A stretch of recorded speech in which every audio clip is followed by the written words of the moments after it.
નર્મદા જિલ્લાના તિલકવાડા ખાતે નિવૃત્ત કર્મચારીઓનું વાર્ષિક સંમેલન તેમજ સ્નેહ સંમેલન યોજાયું હતું। આ કાર્યક્રમમાં ગુજરાત રાજ્ય નિવૃત્ત કર્મચારી મંડળના પ્રમુખ ચંદુલાલ જોશીના અધ્યક્ષસ્થાને યોજવામાં આવ્યું હતું અને પેન્શન જગતના તંત્રી એમ.ડી. પંડ્યા ઉપસ્થિત રહ્યા હતા। કાર્યક્રમમાં તાલુકાના નિવૃત્ત કર્મચારીઓ ઉપસ્થિત રહ્યા હતા।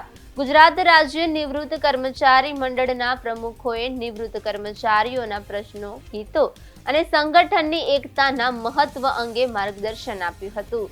સંમેલન દરમિયાન 80 વર્ષથી વધુ વય ધરાવતા વરિષ્ઠ નિવૃત્ત કર્મચારીઓનું શાલ, ફૂલહાર આપી સન્માન કરવામાં આવ્યું હતું। આ કાર્યક્રમમાં આયોજનમાં તાલુકા એકમના હોદ્દેદારો પ્રમુખ પ્રભાતભાઈ બારિયા, મંત્રી સહમંત્રી બારિયા, ખજાનચી ટ્રસ્ટીનો ફાળો નોંધપાત્ર રહ્યો હતો। આ કાર્યક્રમમાં નિવૃત્ત કર્મચારીઓનો ભોજન અંગેના દાતા તરીકે સોમાભાઈ વાળંદ દ્વારા આપવામાં આવ્યું હતું।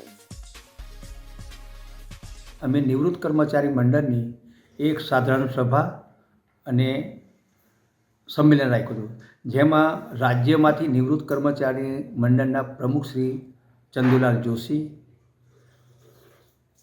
પેન્શન જગતના તંત્રી શ્રી પંડ્યા સાહેબ અને જિલ્લાના ટ્રસ્ટી શ્રી સુકાભાઈ બારિયા જેઓના અધ્યક્ષસ્થાને તાલુકાના તમામ કેડરના નિવૃત્ત કર્મચારીઓને એક બેઠક બોલાવી, જેમાં અમે વાર્ષિક હિસાબ રજૂ કર્યો અને નિવૃત્તોના જે પ્રશ્નો હતા એ પ્રશ્નોનું નિરાકરણ કેવી રીતે આવે એની પણ રજૂઆત કરી અને એના સમાધાન રૂપે રાજ્યમાંથી પધારેલ પ્રમુખશ્રીએ ઘણા પ્રશ્નોના જવાબ પણ આપ્યા અને જે નિવૃત્તોને જ્યાં મુસીબત નડે છે, દાખલા તરીકે જી કાર્ડ કાઢવા માટે એ જી કાર્ડની પણ રજૂઆત કરી અને જી કાર્ડનું જે પ્રમાણપત્ર મળે છે એ પ્રમાણપત્ર લઈને જે 5 લાખનું કાર્ડ, મહામૃતમ કાર્ડ અને બીજા જે કાર્ડ 5 લાખના મળતા હતા એને રદ કરાવીને હવે 10 લાખનું કાર્ડ જે આપવાનું છે એમાં જે મુસીબતો પડે છે એની ખાસ રજૂઆત કરી કે